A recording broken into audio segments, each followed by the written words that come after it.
చాలా కాలం క్రితం సంగతి. వ్యవసాయం కోసం భూమి దున్ని చదును చేస్తున్న కొందరు రైతులకు తమ పొలంలో ఎక్కడ తవ్వినా మట్టి కింద రాళ్లు తగలడం, వాళ్ళు మళ్ళీ పక్కన తవ్వడం, మళ్ళీ అక్కడ రాళ్లు తగలడం చూసి విసుగొచ్చి ఆ రాళ్లన్నిటినీ బయటకు పెరికి పారేస్తే కానీ భూమి చదును చేసుకోవడం కుదరదనుకున్నారు. తీరా వాటిని బయటకు తీద్దామంటే అవి లోపలికంటూ ఉన్నాయి. పొడవాటి రాతి స్తంభాలు, ఒక్కొక్కటి 20 టన్నుల బరువు తూగే రాళ్లవి. పురావస్తు శాఖ వారికి కబురు చేరింది. వారొచ్చి కార్బన్ డేటింగ్ నిర్వహించారు. అలా ఆ పొలం మట్టి క్రింద వాళ్ళు కనుగొన్న ఆ రాతి నిర్మాణం ప్రపంచంలోనే మనిషి కనిపెట్టిన అతి పురాతన దేవాలయమని ప్రకటించారు. ఆ ఆలయం ఇప్పటికీ 12,000 సంవత్సరాల క్రితం నిర్మించబడిందని కూడా చెప్పారు. ఈజిప్ట్ పిరమిడ్ల వయస్సు దాదాపుగా 5,000 ఏళ్లని పరిశోధకులు వెల్లడించారు. ఈ ఆలయం వయసు మాత్రం 12,000 ఏళ్లు, అంతకంటే ఎక్కువ. ఆనాటికి ఉన్న మతం ఏంటి? మతం లేకపోయినా కానీ వాళ్ళు దేనిని ఆరాధించడం కోసం ఆ ఆలయం కట్టారు?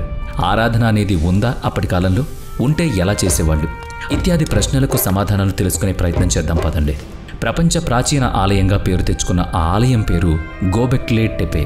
దక్షిణ తుర్కియే ప్రాంతంలోని ఒక పర్వత శిఖరంపై ఉంది ఈ ఆలయం. ఈ ప్రాంతాన్ని 1963లో కనుక్కుంటే 1995 నుంచి తవ్వకాలు మొదలుపెట్టి కనుగొన్నారు. శాస్త్రవేత్తలకు, పురావస్తు శాఖ వారికి తప్పితే సాధారణ ప్రజలకు అనుమతి చాలా పరిమితంగానే ఉంది. ఈ ప్రాంతాన్ని 2018లో యునెస్కో వరల్డ్ హెరిటేజ్ సైట్గా గుర్తించింది. భౌగోళికంగా టాస్ టేప్లర్ పర్వతాల్లో సముద్ర మట్టానికి సుమారుగా 2,500 అడుగుల ఎత్తులో ఉన్న గోబ్లెకే టేపే ప్రాంతం స్టెప్పీ గడ్డి మైదానాలతో ఆవరించి ఉంటుంది. ఇప్పుడు అక్కడ లభించిన టీ ఆకారపు భారీ రాతి స్తంభాలే ప్రాచీన చరిత్రను వెల్లడిస్తున్నాయి. పురావస్తు శాస్త్రవేత్తలు ఆ ప్రాంతాన్ని తవ్వే కొద్దీ విశాలమైన ఆలయ ప్రాంగణమే బయటపడింది. అప్పటిదాకా అది ఒక సాధారణ ప్రదేశమని అనుకున్నారు. చారిత్రక ఆధారాలను బట్టి సామాన్య శకం పూర్వం 3,500 సంవత్సరాల నాడు చక్రం తయారు చేసుకున్నాడు ప్రాచీన మానవుడు. అంటే నేటికి సుమారుగా 6,000 ఏళ్ల క్రితం అన్నమాట. ప్రయాణానికి, మానవ వనరులకు, సరుకుల తరలింపుకు చక్రం ప్రయోజనం ఏంటో మీకు చెప్పనక్కర్లేదు. మానవ ఆవిష్కరణల్లో అత్యంత ప్రధానమైంది, మొట్టమొదటి వస్తువుల్లో ఒకటి అయిన చక్రం అంటే వీల్ ఆ తర్వాత మానవ జీవిత వికాసంలో అంతర్భాగమైంది. అలాంటిది ఈ గోబ్లెకే టేపే ఆలయం వయస్సు నేటికి 12,000 సంవత్సరాలని చెప్తున్నారంటే దాని ప్రాచీన ప్రాముఖ్యత అర్థం చేసుకోవచ్చు. అంతటి భారీ రాతి స్తంభాలను చెక్కడం, ఏకంగా ఒక ప్రార్థనాలయ సముదాయాన్ని నిర్మించడం అంటే సాధారణ విషయం కాదు కదా. పురావస్తు పరిశోధకులు తమకు దొరికిన ఆధారాలను బట్టి నేటికి 7,000 ఏళ్ల నుంచి 5,000 ఏళ్ల మధ్య రామాయణ మహాభారతాలు జరిగి ఉండాలని చెప్తున్నారు. భారతీయ ఇతిహాసాలకు నేరుగా లభిస్తున్న చారిత్రక ఆధారాలు పరిమితమనేది కొందరి వాదన. ఈ టైమ్ లైన్స్ గురించి చాలా వివాదాలున్నాయని చరిత్రకారులు, పురావస్తు శాస్త్రజ్ఞులు చెప్తున్నారు. భారతీయుల యుగాల కాలమానాన్ని చాలామంది ఇంకా అంగీకరించడం లేదు. కేవలం కార్బన్ డేటింగ్, లిఖిత శిల్ప చారిత్రక ఆధారాల్ని బట్టి కాల నిర్ణయం జరుగుతుంది కనుక నియోలిథిక్ కాలపు గోబ్లెకే టేపే ఆలయాన్ని బయటపడిన మానవ నిర్మిత అతి ప్రాచీన ఆలయంగా భావిస్తున్నారు. మన దేశంలోనూ అనేక ఆలయాలు, అనేక చారిత్రక కట్టడాలు మట్టితో కప్పబడి భూస్థాపితమై ఉన్నాయి. అసలు మన నివాసాల క్రింద, ఇప్పటి రహదారుల క్రింద ఏ కాలపు నాగరికతలు అజ్ఞాతంగా దాగున్నాయో చెప్పలేం. మన సాగు భూముల్లో, అటవీ ప్రాంతాల్లో, బంజరు నెలల్లో మట్టి పొరల దిగువనున్న చరిత్ర, దాని ఉనికి తానికదే బయటపడాలి. లేదా ఏదో ప్రయత్నంలో భాగంగా పురాతన నిర్మాణాలు, వస్తువులు బయటపడేదాకా మనం ఎదురు చూడాలి. కాబట్టి గోబ్లెకే టేపే ఇప్పటి వరకు లభించిన అతి ప్రాచీన మానవ నిర్మిత ఆలయం మాత్రమే. అంతే తప్ప ప్రపంచంలోనే అతి ప్రాచీన కట్టడం మాత్రం కాదని పరిశోధకులు కూడా ఒప్పుకున్నారు. మరింతకీ ఈ ఆలయం మట్టిలో ఎలా కూరుకుపోయింది? ఆనాటి నాగరికత అక్కడి నుంచి తరలిపోయిందని పరిశోధనలు చేస్తే ఆనాటి ప్రజలు అక్కడ శాశ్వత నిర్మాణాలు ఏర్పాటు చేసుకోలేదని తెలుస్తోంది. మనకు కూడా ఎన్నో పురాతన ఆలయాలు, కట్టడాలు, కోటలు ఉన్నాయి కదా. వాటి చుట్టూ జనావాసాలు ఉన్నాయి. రాజ్యం ఏర్పడింది, ప్రజలు నివసించారు, నాగరికతలు వెలసిల్లాయి. సింధు, హరప్ప నాగరికతల కట్టడ శిథిలాల్లో మానవ నివాసపు ఆనవాళ్లు సజీవంగా కనిపించాయి కదా. అయితే గోబ్లెకే టేపే చుట్టుపక్కల జనావాసాలు కనిపించలేదు. ఇంతటి భారీ ఆలయ నిర్మాణానికి చాలామంది నిపుణులు అవసరం పడతారు. అయినా సరే వారెవ్వరూ అక్కడ నివసించిన దాఖలాలు లేవన్నారు పురావస్తు నిపుణులు. మరి ఈ కట్టడ ఆవశ్యకత, ప్రయోజనం ఏంటన్నది ఇంకా తెలియాల్సి ఉందంటున్నారు. అది అలా ఉండగా 20 టన్నుల బరువైన రాతిని నిలబెట్టడం, దాని ఆధారాన్ని మట్టిలో పూడ్చి నిటారుగా నిలిచేలా చేయడం వెనుక ఉన్న సాంకేతికత, శాస్త్రీయ విజ్ఞానం ఏంటన్నది పరిశోధిస్తున్నామంటున్నారు వాళ్ళు. అటువంటి స్తంభాలు చాలా ఉన్నాయి. మరి వాటిని ఆకారానికి తగినట్టుగా చెక్కాలి, తీసుకురావాలి, నిలబెట్టాలి కదా. పోనీ ఆ ప్రదేశంలోనే చెక్కిన వేరే చోటు నుంచి తరలించి తీసుకొచ్చారనుకున్నా కానీ ఆ చుట్టూ ఎక్కడా మానవ నివాస ఆనవాళ్లు లేవంటున్నారు. మనుషులే మోసుకొచ్చారా? ఏనుగులు వంటి జంతువులను వాడారా? తెలీదు.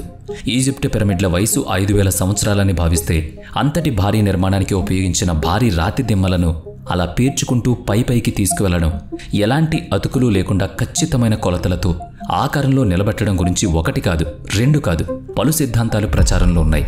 మరి 12,000 సంవత్సరాల క్రిందటి కట్టడ నిర్మాణానికి కావలసిన పనిముట్లు, తరలింపు వాహనాలు, నిర్మించిన మనుషుల గురించి అరకొరగా అయినా కొన్ని వివరాలు దొరికితే చారిత్రకంగా ఒక ఆధారం ఉందని భావించడానికి వీలుంటుంది. కానీ అవేవీ లభించడం లేదు. నిర్మాణం మాత్రం జరిగిపోయింది. మరి ఎవరు నిర్మించారు, ఎందుకు నిర్మించారన్న ప్రశ్నలకు ప్రస్తుతానికి గట్టి సమాధానం లేదు. రాతి యుగం 3.4 మిలియన్ సంవత్సరాల పాటు గడిచి సామాన్య శకం పూర్వం 4000 నుంచి 2000 ఏళ్ల మధ్య అంతరించిందని చెప్తారు. కాంస్య యుగం సామాన్య శకం పూర్వం 3500 నుంచి 1200 ఏళ్ల మధ్య గడిచిందని, ఆ తర్వాత వచ్చిన ఇనుప యుగం సామాన్య శకం పూర్వం 1200 నుంచి 500 మధ్య ఉందని లెక్కించారు. రాతి యుగం అంటే స్టోన్ ఏజ్ను పాలియోలిథిక్, మెసోలిథిక్, నియోలిథిక్ యుగాలుగా విభజించారు. ఈ గోబ్లెటే టెపేను నియోలిథిక్ స్టోన్ ఏజ్కు చెందిందిగా గుర్తిస్తున్నారు. మరి అటువంటిది ఆ రాతి స్తంభాలను చెక్కడానికి, వెలికి తీయడానికి, నిలబెట్టడానికి ఎవరు జవాబు చెప్తారు? ఇంతకీ ఆసక్తి గొలిపే విషయం ఏంటి అంటే, సింహం, నక్క, సర్పం, తేలు వంటి జీవుల 3 డైమెన్షనల్ రూపాలను ఈ స్తంభాలపై చెక్కారు. గుహల్లో ఆది మానవుడు గీసిన పెట్రోగ్లిప్స్ అంటే గుహ చిత్రాలు మనకు తెలుసు. కొత్త రాతి యుగంలో అంటే నియోలిథిక్ ఏజ్లో, అనగా ఇప్పటికి 12,000 సంవత్సరాల క్రితం 3D రూపాలను చెక్కగలగడం అనూహ్యంగా ఉంది. ప్రతి స్తంభం పైన ఉన్న ఈ బొమ్మలు వేటికవే భిన్నంగా ఉన్నాయి. వాటిపై చెక్కిన రూపాల్లో మనుషులు కూడా ఉన్నారు. వాటిలో పులి చర్మం కప్పుకున్న మనిషి బొమ్మ కూడా ఉండడం ఆశ్చర్యాన్ని కలిగిస్తోంది. ఆ పక్కనే సముద్ర సింహాలు అంటే సీల్ జంతువుల బొమ్మలున్నాయి. వాటి అర్థం ఏంటన్నది తమకు తెలియలేదని ఆయన చెప్పారు. అలాగే భారీ రాబందొకటి మనిషి తలను పొడిచి తింటున్నట్టు చెక్కారు. ఆ బొమ్మలో మనిషికి తలకాయ లేదు. మరి ఇవన్నీ ఒకెత్తనుకుంటే ఆ ఆలయ శిథిలాల్లో, పరిసరాల్లో మానవ అస్థికలు ఏవీ లభించలేదు. మనుషులంటూ అక్కడ జీవించుంటే, లేదా ఆలయ నిర్మాణ సమయంలో ఎవరైనా మరణించున్నా వాళ్ళని అక్కడి నుంచి సుదూరంగా తరలించేశారా? అంతటి అవసరం ఏంటనేది అర్థం కావడం లేదు. అది కూడా 12,000 ఏళ్ల క్రితం ఒక మనిషి మృతదేహాన్ని తరలించుకుపోవాల్సిన అవసరం ఏంటి? ప్రాణం లేని శరీరాన్ని అలా గాలికి, ధూళికి వదిలేయొచ్చు, లేదా సమాధి చేసి ఉండొచ్చు. అలా చేసుంటే ఎముకలు దొరకాలి మరి, కానీ లేవు. మొదట్లో ఈ ఆలయాన్ని ప్రాచీన మానవుల కళేబరాల్ని భూస్థాపితం చేసిన ప్రాంతంగా, ఒక సామూహిక శ్మశానంగా భావించడం మూలంగా ఆ కోణంలోనే పరిశోధనలు జరిగాయి. ఆ తర్వాతనే తమ ఊహ సరికాదని గ్రహించి ఆ రాతి స్తంభాలపై చెక్కిన బొమ్మల ఆధారంగా అది సామూహిక ప్రార్థనా స్థలమని నిర్ణయానికొచ్చారు. ఇక చూస్తే ఆలయ నిర్మాణానికి చాలా సమయం పట్టుండాలి. ఈనాటి సాంకేతికత, ఆధునిక యాంత్రిక యుగంలోనే ఈ భవనానికో, ఒక రహదారికో కొన్ని సంవత్సరాలు లేదా కొన్ని నెలలు పడుతుంది.